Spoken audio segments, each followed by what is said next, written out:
Welcome to the Motormouth YouTube channel. I'm Zach. I'm Andrea. And this is Questions, Coffee, and Cars 174. How do you get a question in? Follow along on Instagram at Motormouth_Andrea. Every Sunday morning, I put a post out asking for questions. Once we gather them, the post is deleted and we start the show. Time now for Questions, Coffee, and Cars. Your questions from Instagram. I'm a big fan from Toronto. Thank you. I'm on the market to purchase my first vehicle in Canada. I really like the Cx-50 hybrid, but with the current trade situation, there is no timeline for when the car will be available since it's made in the US. Another option would be a 2026 Kia hybrid and Toyota Crown Signia hybrid. Should I wait for the Mazda Cx-50 hybrid or also wait for Kia Sportage 2026 or check out the Crown Signia? My budget is $50,000 to $60,000. He's looking for a 360 camera, head-up display, blindside camera. Yeah, well, as well. I think it really comes down to what's your timeline. I mean, if you're not in a rush, you can see if anything gets resolved around the Cx-50. So if you're not aware, it's made in Huntsville, Alabama, with a banjo in its knee. So because they're worried about the tariff situation, they're just hitting pause. So if you're not in a rush, you could maybe wait and see if that gets resolved. I don't think it is anytime soon. And then, if not, just get one of the other ones that are made offshore. Look, why don't you just put a refundable deposit on all of them and see which one comes in first, and then drive it and see if you like it. I really like the Kia Sportage or Sportage in Canada.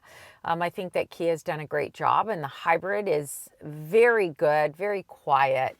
Is it not available really yet? Because I swear I saw one yesterday. I don't know. So maybe 2026. Yeah, but we saw it at the auto show I thought months Kia ago. said it was summer. Okay, it was coming. so anyway, I think it's still on the way. As much as I like the other products, there's way more value in the Kia. Way nicer interior in the Kia. Cool looking design on the outside with the Kia. So, although the Crown Signia interior is quite beautiful for spendy, man. Toyota. Spendy. Hi, love your show. May I know what you think about the 2025 Lexus RX450h Plus? That's the plug-in hybrid. All right, so it's exorbitantly expensive in Canada. Yeah. It's almost $100,000, and there's only one trim. It drives amazingly well. We both thought it was really well done, but it's a different story in the U.S. It's slightly less. Yeah, I like it. Hey, it's a great product, but I'm not sure I would buy it because it's too expensive. Do you have any word yet on when you'll get to test the newly updated BMW iX? Currently own an iX50 and love it, but trying to decide if the LCI with the new seats and updated motor is worth it. I have no idea. Well, this have is, you heard? I haven't heard it once on its way. I mean, if they do an No. update. See, the thing is, sometimes with BMW, they don't bring in a press vehicle if it's just a facelift, or they wait for a full model refresh. We'll have to wait and see. There's one of the problems with electric vehicles is continuous improvement. It's one of those, like, it's when you, in the cell phone cycle, do I buy the, the iPhone 16 or do I wait until the fall and get the 17 and any kind of changes that they come out with? So that's the issue with electric vehicles. Sounds like you know what the changes are, but I'll mention them. New grille treatment, revised exterior lighting elements, restyled wheels, and new sports seats, which you were mentioning. The M70 model has 650 horsepower, and the xDrive 60 will give you the most range. And then I don't know. I mean, that's up to you to decide. It sounds like you really like what you have. Maybe stick with it. Well, it's a tough one. I don't think there's going to be a problem getting one. No. So there's not a long list of people lining up for an iX. So I would just work with the dealer. When's the car coming in? Go and have a look at it. If you like it, work out a trade-in, what have you. But I don't think there will be an issue getting an iX. No, I don't think so either. Greetings from Burnaby, British Columbia. Can you please share your perspective about dash cameras front and rear? It's becoming increasingly popular, but not sure if we really need it. We just bought a new 2025 Mazda Cx-50. Yeah, they are becoming increasingly popular, and a lot of people feel that manufacturers should be adding it to their vehicle. I'm one of them. You know, maybe it's not as standard equipment, but at least available. Well, they have cameras around the car anyway. Why don't you just have something that's buffering that information and keeping it securely stored? I don't understand why they don't do that. I agree. But I think that Listen, with a lot of these things, I always say, have you gone your whole life without it? Yeah. And do you really need it? No. But if you were in an accident, like for example, our Honda Civic is sitting right in front of us. Our son was cut off, and a truck pushed him into the curb, and the wheel was curbed for him to get away with it. If he had a dash cam, two things, it would have recorded the incident, and you would have been able to record the license plate. We don't have that, so I can see why people would like them. I don't know. I don't know if I care that much. No, I feel the same way, but I get it. I get why people want them. We don't have a lot of experience with dash cams, so we're really not the people to talk to. But I have had viewers ask me what we would recommend, and Car and Driver, Google it, they did like a top 10 of the best dash cams. So maybe look at that. And when I sent it to our viewers, they seemed to think that the information was quite valuable. I think that it's one of those things. If you like the idea, then do it. Honda and Toyotas are hybrid reliability kings, period. What do you think about Hyundai-Kia's hybrid long-term reliability? I currently own a 2024 Buick Envista Avenir, and boy, I feel the need of independent multi-link rear suspension. I want reliability, but also look and max features are priority. Toyota is just too basic in style and feel, and Honda prices and interests are crazy high for hybrids. Love from Halifax, Nova Scotia. I believe that the Hyundai and Kia hybrids have actually scored very well, and hybrids as a category are the most reliable. So that would include them. Yeah. Oh, they score very well. They have proven to be like something like the Kia Sportage or Hyundai Tucson hybrid system, proven to be very reliable. So I would not hesitate to buy either. In fact, I recommended a Tucson plug-in hybrid to my mom. Oh, you don't want to get on the wrong. You don't want to get on the wrong side of Monica. Definitely not. She I don't loves want to hear. it. I don't want to hear how she had trouble with her car. Yeah, and the dealership in White Rock has been just terrific with her as well. Her and her husband Phil. Anyway, they're happy. They never have regretted their purchase. So I mean, that is very close to us as an example of these two vehicles. It's going to be 3 years old soon, eh? Yeah.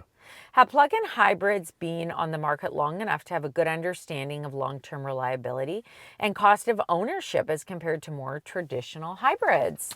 Well, the studies that I read about overall reliability, hybrids, as I just mentioned, are the best category, followed by internal combustion engines, and then near the bottom for reliability are plug-ins and electric vehicles.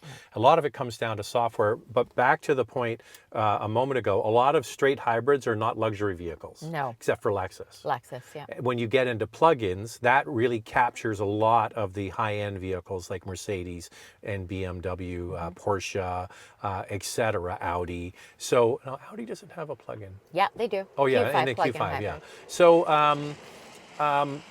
that is going to skew the reliability because you've got all those expensive models in there, and they are just statistically not as reliable.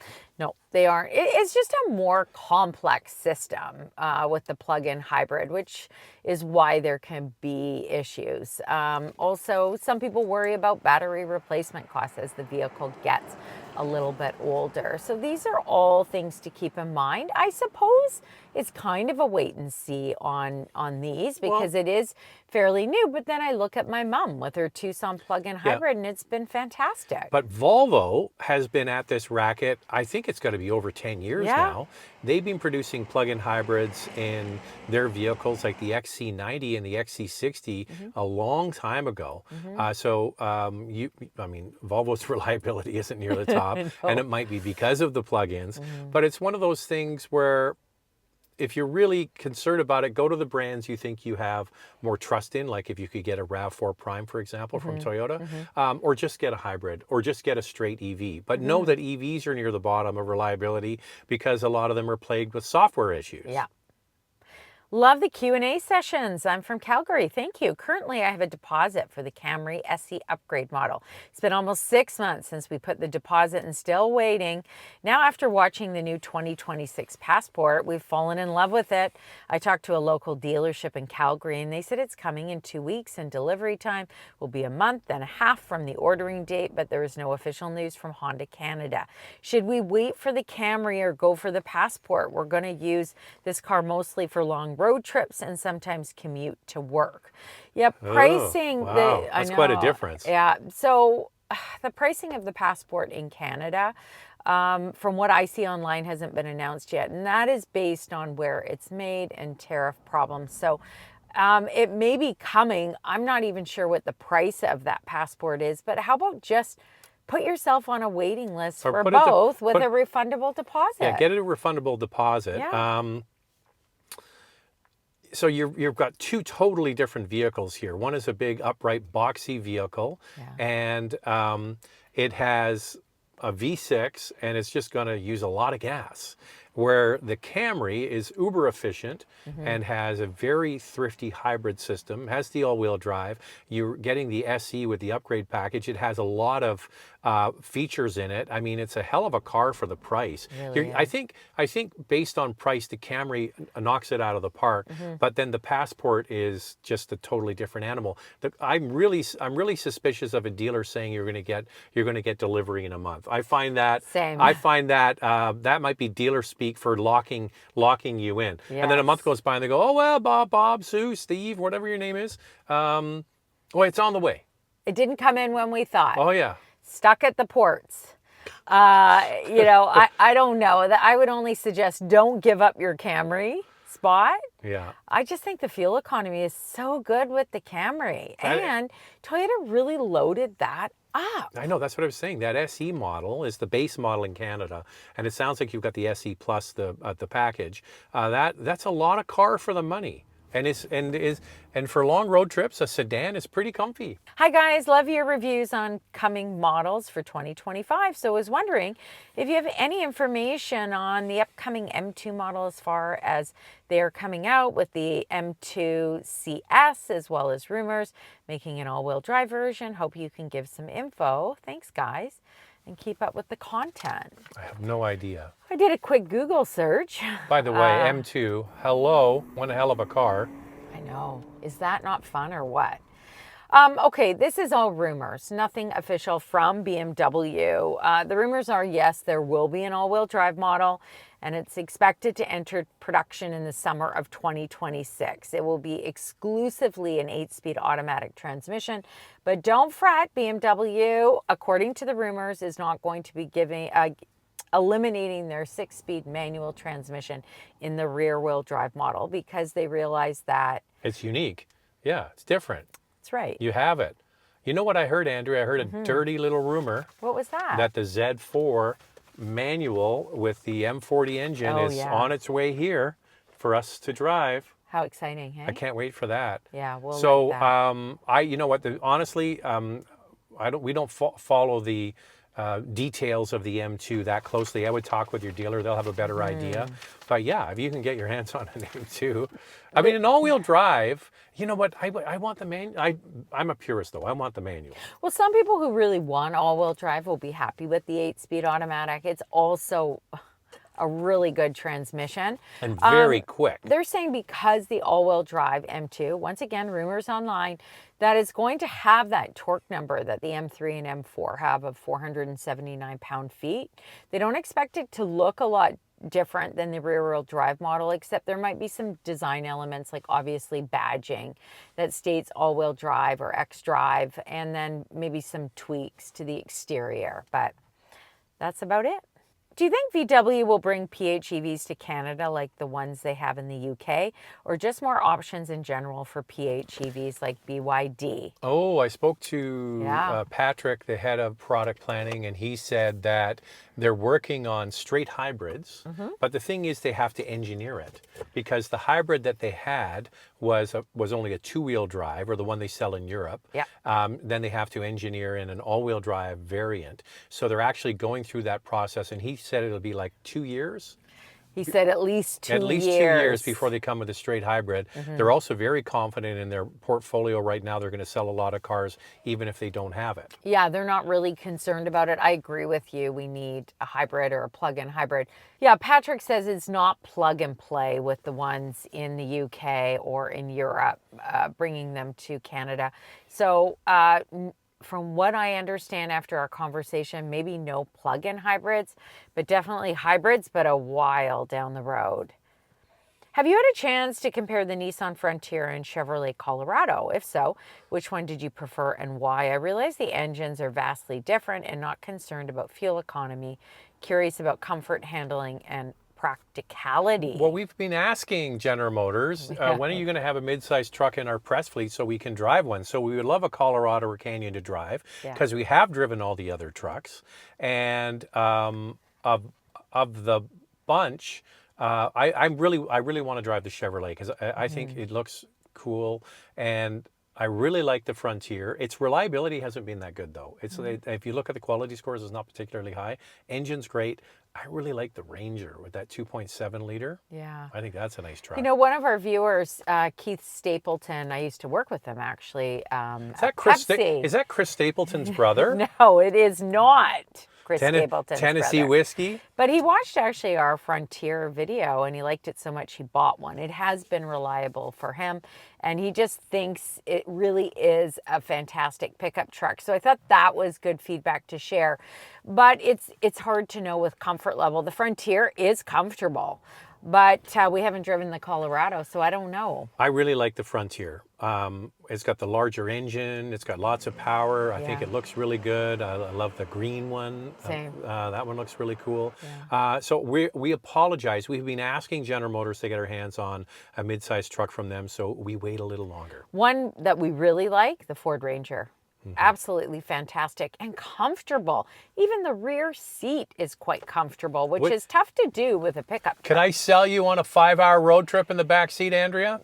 No, never in a pickup truck on a 5-hour road Except if it was like road trip. a Super Crew or something like that. Those are great on road trips. Yes, for sure. I remember we drove the F-150. We drove it on like a 4-hour drive, and we all found it really noisy. Yeah, but I think they fixed it. However, I mean, Zach and I were in the front seats of the Chevrolet Silverado when we did our Newfoundland trip last summer. Zach and I were so thrilled. This was actually a quick last-minute switcheroo. We were supposed to get the Buick Envision, and they couldn't get it there in time. So they said, how about the Chevrolet Silverado? And we were kind of like, I don't know, full-size pickup trucks. We're not sure about how they do on our channel. Anyway, we went with it, and we were so happy we had it. It was so good. Such a nice drive. Fantastic. And the great people of Newfoundland, depending on which little town we were in, they are big Silverado fans. They're like, oh, wow, they knew right away what we were driving, that it was the newest model. They're the pickup truck people, yeah. I kind of thought it was a plantander because when we're driving across Newfoundland, I couldn't believe how many Chevrolets they have there. It's just crazy. Yeah. Are we out of town? I think we're out of time. That's it for us. Boy, we got a lot of questions in on this one. And it's hot in here. It's hot in here. And I'm a little sweaty. We're feeling it. All right. Anyway, if you want to get a question in, follow along on Instagram at motormouth_Andrea. Every Sunday morning, I put a post out asking for questions. Once we gather them, the post is deleted and we start the show. Talk to you later. Thanks for watching. Bye-bye.